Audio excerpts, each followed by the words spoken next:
Bismillah, Assalamualaikum warahmatullahi wabarakatuh. Perkenalkan, nama saya Ita Junirta dengan NIM 2008304018. Baik, di sini saya akan mereview sedikit tentang sejarah teks Al-Quran, yaitu perkembangan alat pembantu bacaan dalam Mushaf Utsmani. Salah satunya itu tanda pemisah surah. Pada awalnya naskah Mushaf Utsmani tidak mempunyai pemisah surah. Nah, permulaan tiap surah dapat diketahui dari kalimat Bismillahirrahmanirrahim. Nah, yang biasanya ditulis dengan jarak sedikit senggang ataupun di awal surah itu ya.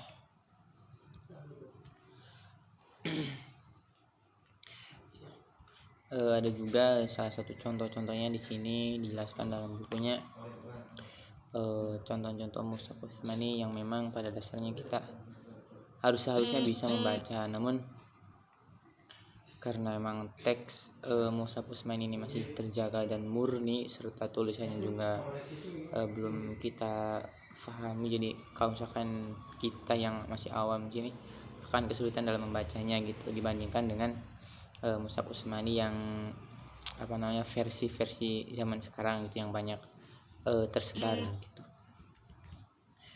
Kemudian ada juga pemisah ayat yang kedua, itu Mushaf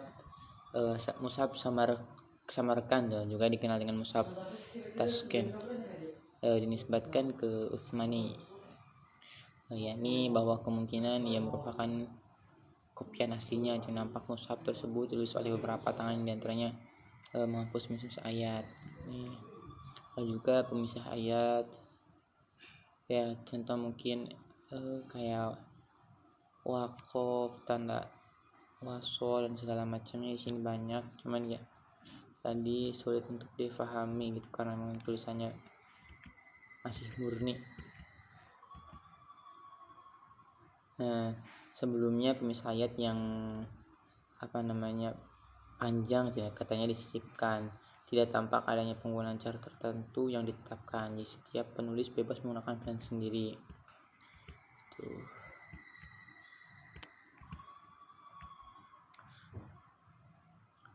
Kemudian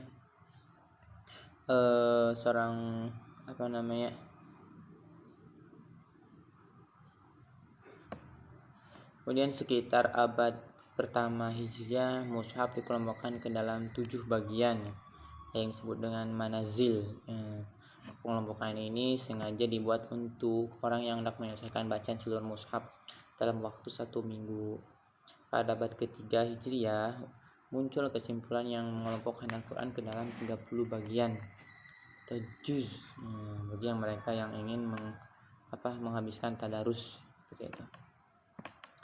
Tadarusnya dalam waktu sekitar sebulan. Nah, pembagian ini adalah sebagai perkembangan kajian yang dilahirkan oleh Al-Hajjaj dan telah berfungsi sebagai alat yang bermanfaat untuk semua orang yang mau memakainya. Kemudian secara ilmu tulisan Arab kuno. Nah, ini adapun latar sejarahnya latar belakangnya karakter ataupun latar belakang sejarah karakter bahasa Arab. Nah, ini asal usul karakter bahasa Arab sifatnya masih spekulatif dan tidaklah mengejutkan sama sekali. Tatkala para orientalis membuat rekayasa teori tentang masalah ini. Dan hal yang sangat menyedihkan, teori mereka sangat rapuh dan tidak tahan uji.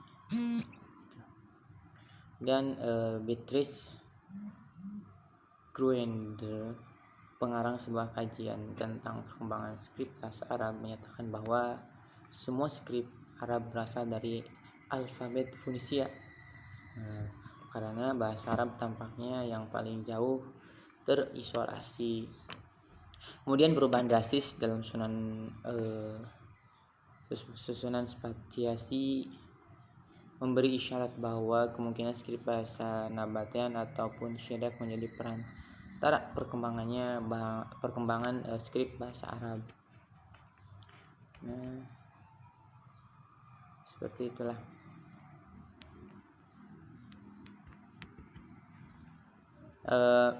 studi tentang manuskrip Arab itu menunjukkan fakta yang menarik bahwa beberapa manuskrip bahasa Arab kuno ini lebih menunjukkan pengaruh karakter Estrangelo walaupun tidak secara langsung melalui orang Nestorian. Dari segi bentuk skripnya yang cenderung lebih mirip manuskrip yang lain itu. Kemudian perbandingan antara beberapa manuskrip Arab Kristen kuno dengan manuskrip Al-Quran Kofi kontemporer menunjukkan adanya beberapa kesamaan skripnya. Kemudian manuskrip Arab Kristen itu adalah di tahun 876 atau 264 Hijriah. Itu ada juga yang menyebutkan manuskrip yang lebih awal lagi, yaitu pada tahun 253 Hijriah atau 867 Masehi. Dan secara literal ada ratusan secara literal nih ada ratusan ribu manuskrip Al-Quran yang terdapat pada periode ini. Perbandingan antara manuskrip yang tulisan ini dengan satu atau dua contoh Estrangelo dan akhirnya beranggapan bahwa syirak mengaruhi Al-Quran benar-benar merupakan ilmu miskin Allah kalau ingin menyebutnya sebagai ilmu. Seperti itu.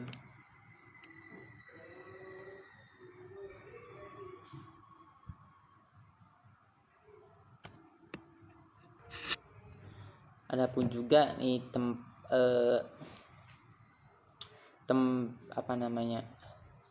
kesimpulan skrip Arab yang berasal dari skrip Nabataean itu ada 5.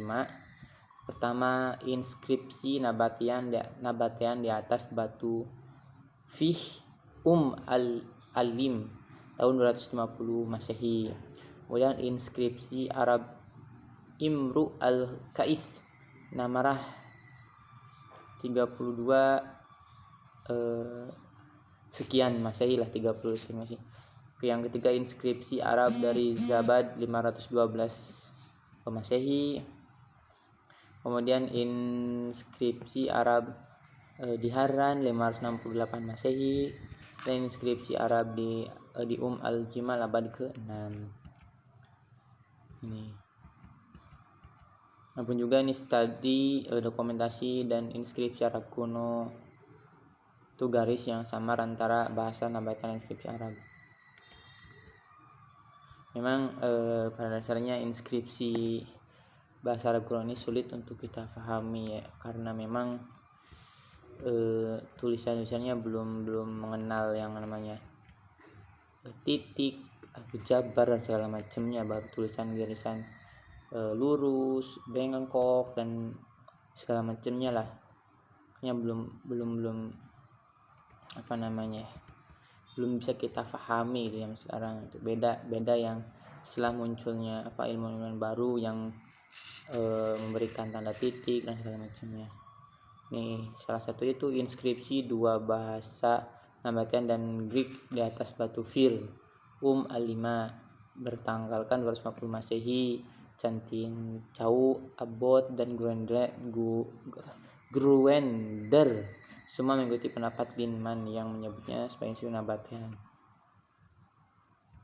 Dan ada juga batu nisan Rakus di Madain Saleh bertanggalkan 162 tahun setelah Bosra sesuai dengan tahun 267 Masehi.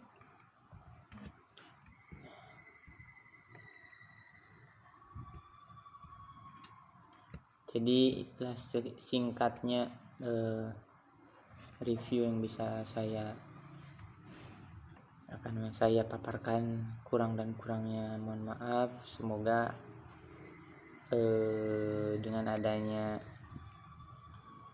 buku PDF ini bisa menambah wawasan mahasiswa, terutama bagi saya pribadi, umumnya ya seluruh mahasiswa yang ada di IAIN seperti itu. Saya terima kasih kepada Bapak Yahya juga yang